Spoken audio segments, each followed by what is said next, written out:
following is a presentation of WLCN 96.3 FM and WLCNonline.com. This live video stream is made possible in part by WLCN's live stream technology sponsor, Me Realty, located at 602 Keokuk Street in Lincoln and online at merealty.com.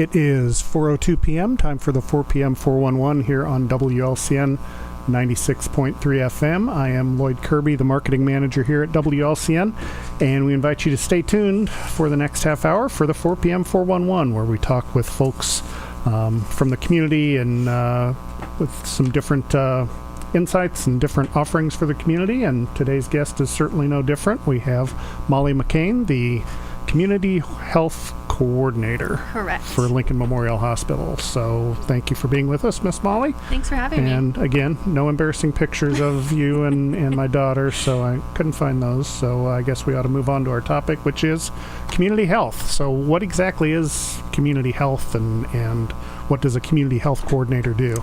Yeah, that's a great question. So I work directly for the health system. So each hospital in the Memorial Health Network has their own coordinator. Okay. So my role is to kind of address the social determinants of health, which are just like needs that community members have, which could be mental health, physical health, the environment, housing, basically anything that can touch someone's health. Fun fact that only about 20% of a person's social determinants of health is actually their physical health that they would go to a doctor for. Oh. The other 80% is factors to their life. So we work to address those through projects in coordination with other agencies. So we set new goals every 3 years, and that's our community health implementation plan. And we do that with our surveys that we put out and focus groups and things like that. So. And you just did one of those surveys not too awfully long ago. We did. Yeah, correct? It was back in February. Okay. So we are working on our current needs assessment that will be posted live October 1. Okay. So we're still finalizing what the priorities are, but 3 of the top ones are mental health, cancer, and healthy weights. So. And so then as a community health coordinator, I'm guessing you come up with programming or ways to kind of help folks with those, combating cancer, or help them with weight loss or weight management, things like that? Absolutely. So obesity has been on the most recent one as well, and so that's kind of how Trailblazers, our walking program that we've had, kind of started a couple years ago. So through that, we've been doing walking challenges, which you and your wife have participated in.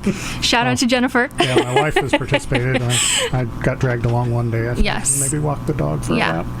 And we've been able to see actual results from that. I had a participant tell me when he came to pick up his shirt that he was not only losing weight, but that his blood pressure had decreased in the month of the challenge. So it's encouraging to see stuff like that. Sure, absolutely. So how does that assessment then, how does that take place where you assess the needs of the community? How do you gather that information?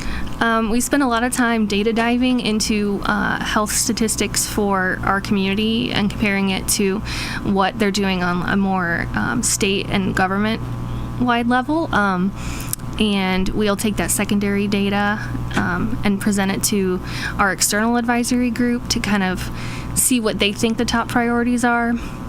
And then we put those priorities, top 10, into the survey so that the community could actually rate those. And then once those are rated and we have the survey done, I take all of the answers to those questions and have focus groups.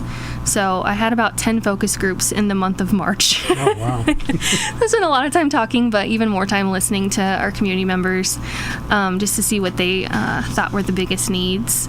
And then I take it to my internal advisory, which I have a community health advisory board, and we had a prioritization matrix. So each item that I thought was worth diving into further and potentially using as an intervention was put into this spreadsheet, and we rated each one on like 5 different points, which I can't remember all of them off the top of my head, but there's equity, there's like the amount of people that are affected, our ability to actually create change and have partners that can help us create change with those things are some examples of that. And then usually the highest ones are what we focus on, or we broaden and combine priorities into one thing. So very nice. Yeah. Sort of an example of that, I guess, would be sort of the LMH market, because didn't it sort of, it was spawned of the needs for healthier eating and healthier diets and access to healthier foods. Yeah, absolutely.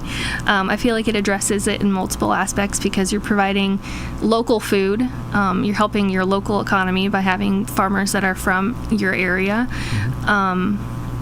It promotes exercise with moving at the market, and we also do snap matching. So I know Jamie's probably talked about that at length. Once or twice. So every Saturday they can match $10 for $10, and then the third Saturday of the month they can get $30. So they'll have $40 to spend. So for those who have economic hardships, might be a factor that gives them a chance to partake of those healthier, unprocessed, as you said, locally grown items. Yes. So, I had a thought there right as you were saying that, and of course it snuck away on me. So if you have questions or comments or suggestions or whatever it might be for Molly, she's here until 4:30, so 217-648-5510, the number to call, or you can send us an email, 4pm411@wlcnonline.com, and we will pass your question along. But Molly is here for, as I said, the next 22 minutes or so, talking about community health and community health collaborative. Let's focus on that part for a minute, the collaborative part, because you are obviously an employee, as you said, in the memorial system. How does that collaborative part factor into it, or what is collaborative about the health and about your position? So I don't know exactly what year the collaborative formed. I've looked back at old documents to kind of see what year it was. Angie, my supervisor, would probably be able to tell me the exact date. But it's basically just a way to partner with the other agencies in the area to address needs that we all see are important. And that can be community members or agencies. So our network meetings kind of allow just regular people that live here that actually see the needs, see what their families need help with, can come and speak their mind and hear what we have to offer. So for example, we had Darian here from Girls on the Run a few weeks ago. I actually connected with her at one of those community health collaborative meetings. And there've been a few other people. I know, what's the program? Head Start. No, not Head Start. I think it's the one Marianne Reed does from the SIU. Think First. Think First, yeah. Yes. With child safety and generally helmets and headgear safety, things like that. Other agencies, there have been folks there at the meetings I've been at with, like the Veterans Commission, I think, or some. Yeah, they've been there at some of them. A representative from Heartland Community College, I know, has been there. So there's a wide variety of different, as you said, individuals and organizations that maybe are in different areas. Like, you wouldn't necessarily think of health and Heartland Community College maybe being partnering up on things, but there are obviously areas where maybe you can offer something and Heartland can offer something, and rather than duplicate services, you can kind of synthesize things and make a better product. And Heartland has a great GED program, and one of the social determinants of health that people, the data that we look at is graduation rates and how that affects things. So being able to get that GED can greatly affect the rest of their health outcomes. So just partnering with education in general is really helpful, and Heartland's always been a great partner. Okay. Well, I'm admittedly a little biased, so I'll refrain from comment. But we went ahead and we've reached our first break here, so we'll go ahead and take a break for 2 minutes, but we'll be back with more with Molly McCain. We also want to invite you to tune in to Viewpoint tomorrow morning when Dara Entwistle will be hosting. Seth Goodman will be the guest, so he will be talking about the upcoming Balloons Over 66 Festival. But for right now, as I said, Molly McCain is our guest here with the Community Health Collaborative from Lincoln Memorial Hospital and Memorial Health System. We'll be back with Molly right after this. Brian Clark State Farm offers a range of insurance products to fit your unique needs and give you a peace of mind. Our dedicated team helps you find the perfect policy to safeguard your biggest investments. Brian Clark State Farm can steer you in the right direction on auto insurance, and we've got your home covered from natural disasters to unexpected accidents. Contact me, State Farm Agent Brian Clark, at 217-732-6211 or visit sfinsurelincoln.com. Go Railers! Full Gospel Evangelistic Center makes an impact locally and beyond through a wide range of events, ministries, and outreaches. Pastors Steve and Debbie Owens invite you to worship Sunday mornings at 10:30 and attend Wednesday night Bible studies at 6:30.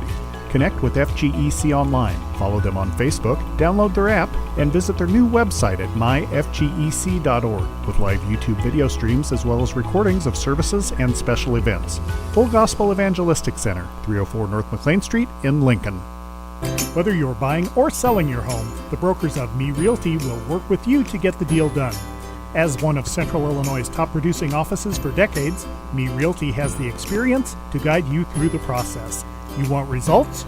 Call the brokers of Me Realty at 217-735-5424, stop by the office at 602 Keokuk Street in Lincoln, or check out local listings online at merealty.com. Culver's is a family restaurant. To me, that means being the place that puts a smile on everyone's face. We're famous for our cooked-to-order butter burgers and frozen custard made daily inside our restaurants. But we've always believed more menu options mean more ways to brighten your day. We source the finest chicken to bring you our tenders and chicken sandwiches. And our cheese curds. They're a Wisconsin tradition we're proud to share with you. So take the next meal shift off and let us take care of you. Welcome to Delicious. Culver's, home of the Butterburger, 2530 Woodlawn Road in Lincoln. And we are back on the 4 p.m. 411 here with Molly McCain. She is the Community Health Coordinator for, is it for Lincoln Memorial Hospital? Mm-hmm. Or, okay. Yes. Because I know you're in the memorial system as Yeah. well. So, and for those who, we mentioned Angie's name, but she was formerly in the position that you're now holding. Yeah. And now is she sort of an overseer of all of you? Yes, community she's health now the folks? director of community health for the whole system. Oh, okay. So, All right. yeah. So we talked about how community needs and needs assessments and things like that, give you some ideas for some programming, some services. You got a new service that you're rolling out that is, Yes. you want to tell us about that and what it's designed for and what you hope the outcomes will be? Yeah, so we have a Youth Mental Health Coalition, which kind of came about with the last needs assessment, since youth mental health was one of our focuses. The goal is to increase protective factors, youth mental health resources, and healing through community resources and collaborative efforts. So one of those projects that came out of that was doing a text campaign aimed at children, teens, for resources that apply directly to them. So we just launched at freshman orientation at Lincoln Community High School, Railer Reach Out. Okay. So it'll be a text campaign that provides mental health resources, substance use prevention, how to talk to your friends about their weird boyfriend, or like how to navigate high school in general. It's just not an easy transition at all. So we decided to start with freshmen for that reason, and are grateful to partner with LCHS for that. So. Okay, very good. So if folks are, so is it just limited to freshmen, or if folks from other classes hear about it, can they subscribe, or what? I don't mind if other people subscribe. I think right now we're trying to aim it at the freshmen just to kind of get a handle on things. I don't think the messages are necessarily too tailored that they won't apply to other students at all. Okay. And you said students as well as parents can subscribe to this service. How do they do that? Yeah, all you have to do is text Railers, RAILERS, to 737-306-1002. Okay. So. And any charge or nope, it's anything? free for you all to do it. So there'll be about 2 messages a month. We're trying to not overwhelm anyone. Part of our process was we had a focus group with high school students last spring to kind of see what they wanted and how frequent they would actually get messages before they unsubscribed, which is the opposite of what I want. And so about 2 a month is where we're sitting, but there will be incentives interspersed in there too. I'm partnering with local businesses to get gift cards and things to give away, and nice. with the high school and stuff. So. And so it may range, as you said, it could be anything sort of on the gamut as far as health, not just physical health, but mental health and social situations. Yeah. We have suggestions for like sleep hygiene, like how often you should be sleeping and how long you should be sleeping. We have stuff on 988 and 211, which are resources that are local but also national. All kinds of things on there. So. Okay. And that's rolling out with this academic year? Yes, it is. And then how do you measure that, or how do you decide this has been good, or we can tweak things, or whatever? Is that, again, more focus group type of studies? Yeah, we're hoping to do some more focus group with students to kind of get their feedback as we put these messages out, to kind of see what their true feelings are once they're real messages and not just our prototypes. But we're also I'm going to be looking at how many subscribers we have, how long they stay subscribed, and we have like links and things interspersed in the messages, so click through and stuff like that we'll also be able to check into. Okay, very cool. So for folks who maybe aren't into texting, obviously you've got a wealth of information that you provide on, similar to the Railer Reach Out, a lot of different topics. If folks are interested in learning more about community health or community health collaborative or anything that's sort of under your umbrella, how can they find out more about those things? One way would be to subscribe to our Constant Contact email list. I don't have a great way for you to sign up for that, but I can put my email out there if you want to email me, which seems a little dangerous to do on the radio, but I can provide that for you. Do you want me to do that now, or? Sure, why not? Okay. It's my name. So it's McCain, MCCAIN, .Molly, MLLY, at MHSIL.com. Okay. Very good. I hope I get some emails. Yeah. Another great resource is LoganCountyResources.org. If they haven't checked that out, there's all kinds of information on there, from pet groomers, restaurants, mental health resources, housing. And then we're currently working with Chestnut Health Systems to kind of revamp it so it's easier to search things with keywords too. So. Okay. And that, what was the site again? Logan County Resources? Yep, .org. Okay. And so it's, again, not just health resources, but where can you go for furniture? What are some of the local media organizations? Yeah. Just anyone who might be new to the community or unfamiliar with those things, as well as, I know there's different social service agencies and providers listed on there as well. So lots of different ways to get information. Let's see. Since we're talking about the Railer Reach Out, that sort of falls under the umbrella of the youth mental health coalition, is it? Coalition. Yes. So you mentioned that meets about every other month. How do you figure out what to talk about at those meetings? Yeah. Like, do you bring in students? Do you have focus groups? Do you talk to teachers, administrators? How does that process work, where you kind of decide what should we focus on? Yeah, so we partner with Brightpoint out of Bloomington for that coalition, and specifically their Butterfly Project, which focuses on children that have experienced domestic violence and a trusted adult. And they'll go through therapy together to address that. And so a lot of my work in that is just kind of making sure people know to come and bringing them to the table. We have a lot of agencies from town, but also from surrounding communities that also service Logan County that come to those meetings, and then Brightpoint brings in different people on different topics. So we've had stuff on safe sleeping for babies to make sure that they're sleeping in their cribs right. We've had things from DCFS. It kind of runs the gamut. And last year we had an event called In Their Shoes, which provided people a chance to walk through a domestic violence situation. They'd pick up a card and they would see what's on there and make a decision, and they would see what that decision led to, and it wasn't usually what you wanted it to lead to. So just kind of providing those resources out into the community. And that was like a simulation type of an experience. Yep. So and we've had folks from the Butterfly Project on here as well, so we're aware of what they do. That's interesting, though. You mentioned LoganCountyResources.org and you being based here in Lincoln, but we do have access to a lot of different resources, both Bloomington, Springfield. I'm thinking there's been people from Mason County that have showed up to some of the collaborative meetings. Yes. And maybe Decatur, or am I not remembering that correctly? I don't know if there's anyone from Decatur.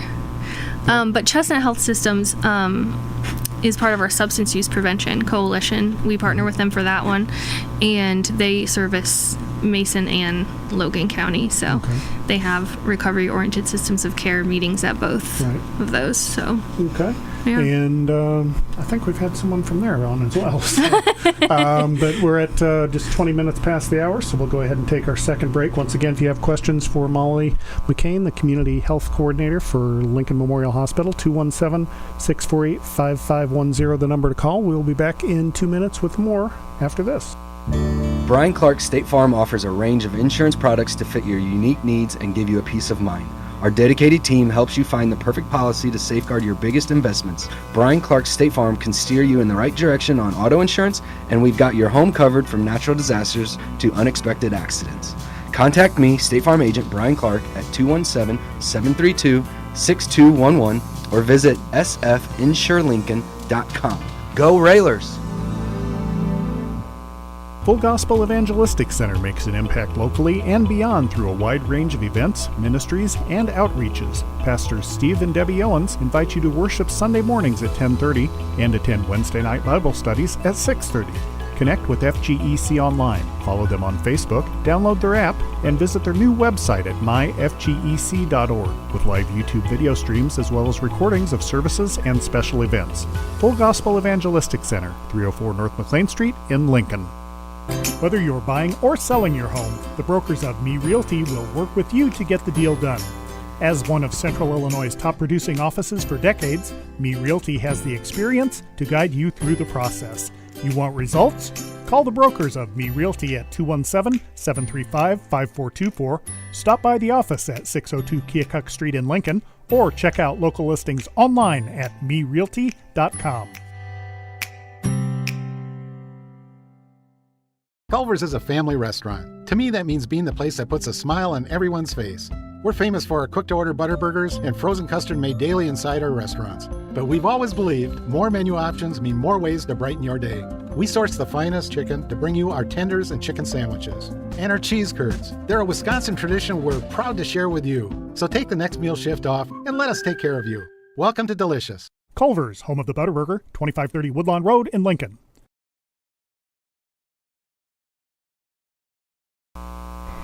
And we are back on the 4 p.m. 411. Our guest once again is Molly McCain. She is the Community Health Coordinator for Lincoln Memorial Hospital in the Memorial Health Care System.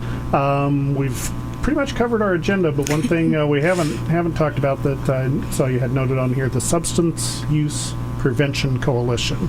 Yeah. Can you tell me what that is and how it functions? So I briefly mentioned that we partner with Chestnut Health Systems, also out of Bloomington, for that. Their service area covers Logan and Mason County, too. Okay. So the goal is to prevent youth substance use, provide community education, and promote available resources to the people of Logan County. One of the main things that we've done that we continue to update is a resource card that has all the substance use resources on it. It has places that people can go for recovery services. If they're in recovery, there's meetings. All of that information is on this card. And all of that information is also on Logan County Resources, which they help to put together. We meet every month on the second Thursday. Usually it's at the hospital. Next month I'm on vacation, so it's only online. But we recently did a environmental scan where we went into local restaurants and gas stations to see where they placed alcohol in their stores and how they advertised, what the pricing was compared to water, which is surprising that sometimes alcohol is cheaper than bottled water. So just kind of finding different resources like that. They go into our schools and do vaping campaigns and things like that too. So Chestnut does a lot. All right. So, and again, most of those are targeted at the youth. Yeah. Certain, like middle school and high school is usually, Okay. Mm-hmm. So we've come to the end of our agenda, and we have 4 minutes left. Okay. So now I get to pick your brain and ask you some questions you weren't planning on. How did you get into this position? Is this when you were going to school? Did you think I'm going to grow up and be a community health coordinator? No, I did not. I was studying for my master's in social work, and most people that do that go into counseling or work for DCFS. But there are actually like 3 different levels of social work. There's micro, which is individual work, macro, which is like small systems, and then and then macro is large scale. Right. And I've always thought that the large scale side of things was interesting, and my program didn't really have any suggestions for internships, and so my second internship was with Angela Stolzenberg at LMH. So I worked with her for a year, and then was praying that I could get a job with her because I love working with her, and it actually worked out just in time. So I started out as a community health specialist, and some roles kind of shifted last September, and now I'm the coordinator, and she's the director of the community health for the system. Wow. So it all fell into place. it all fell into place for us. How about that? Suppose someone from Logan County, I don't know, hit the lottery, or maybe someone passed away and decided, hey, you know what? I like that community health collaborative. They do good work. Here's $1 million. What would be your priority? Like, what would you add, or what would you get, or what would you do that you can't currently do now because you don't have the resources for it? That's a hard question. I feel like that could go a million ways. Literally. Shoot. Told you I was going to catch you off guard. That did catch me off guard. You're right. I have noticed, having lived here most of my life and then gone away and come back, just like access to sidewalks and bike trails and things like that isn't something that we necessarily have, and it's really hard to get grants for those kinds of things in small areas because you don't have the infrastructure to put it all together, and that costs a lot of money. So I would love for something like that to be in place. Also, just any more activities or access to good food, because I love food. You and me both. Okay, yeah, the bicycle thing has been sort of an on-again, off-again topic around the city and around the county, I know, and there was some movement on that.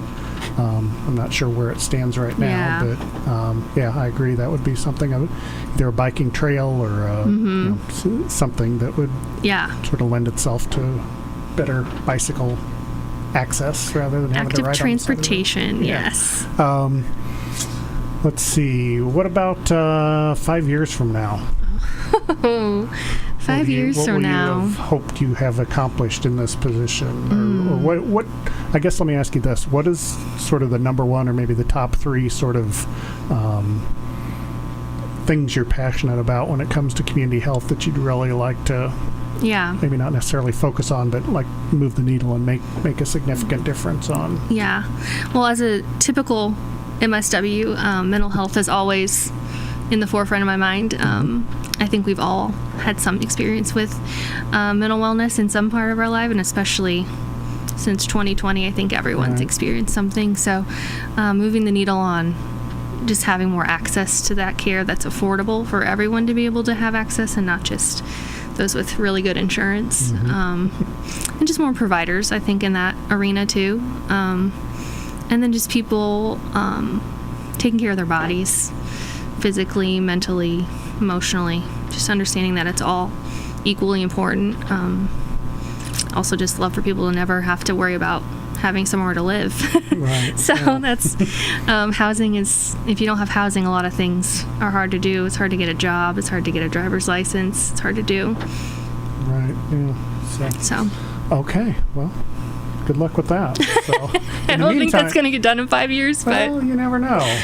Take baby steps, like the Railer Reach Out. Maybe that's planting the seeds and helping people along. I hope so. So once again, the Railer Reach Out, available ideally to freshmen and their parents. Folks who are interested can subscribe by texting RAILERS, RAILERS, to 737-306-1002.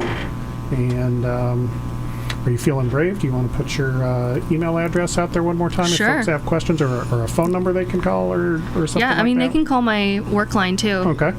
That's 217-605-5014. All right, very good. So we'll have to have you on again in a while, and I'll find that Stellar Kart picture of you and the Okay. daughter. So I was sad when I was researching because they broke up. I had no idea. Oh, I didn't know that either. Yeah, the lead singer's now with Audio Adrenaline, and who knew? Wow. So anyway, so much for Memory Lane. We'll go ahead and wrap this one up. Thank you for being here with us. And thanks for having me. Thanks for tuning in to the 4 p.m. 411. Once again, we invite you to tune in to Viewpoint tomorrow morning with Dara Entwistle at 8 a.m. She will have Seth Goodman speaking about the Balloons Over 66 event. But for right now, I'm Loyd Kirby, the marketing manager here at WLCN. Thank you for listening and watching. This live video stream is made possible in part by WLCN's live stream technology sponsor, Me Realty, located at 602 Keokuk Street in Lincoln, and online at merealty.com.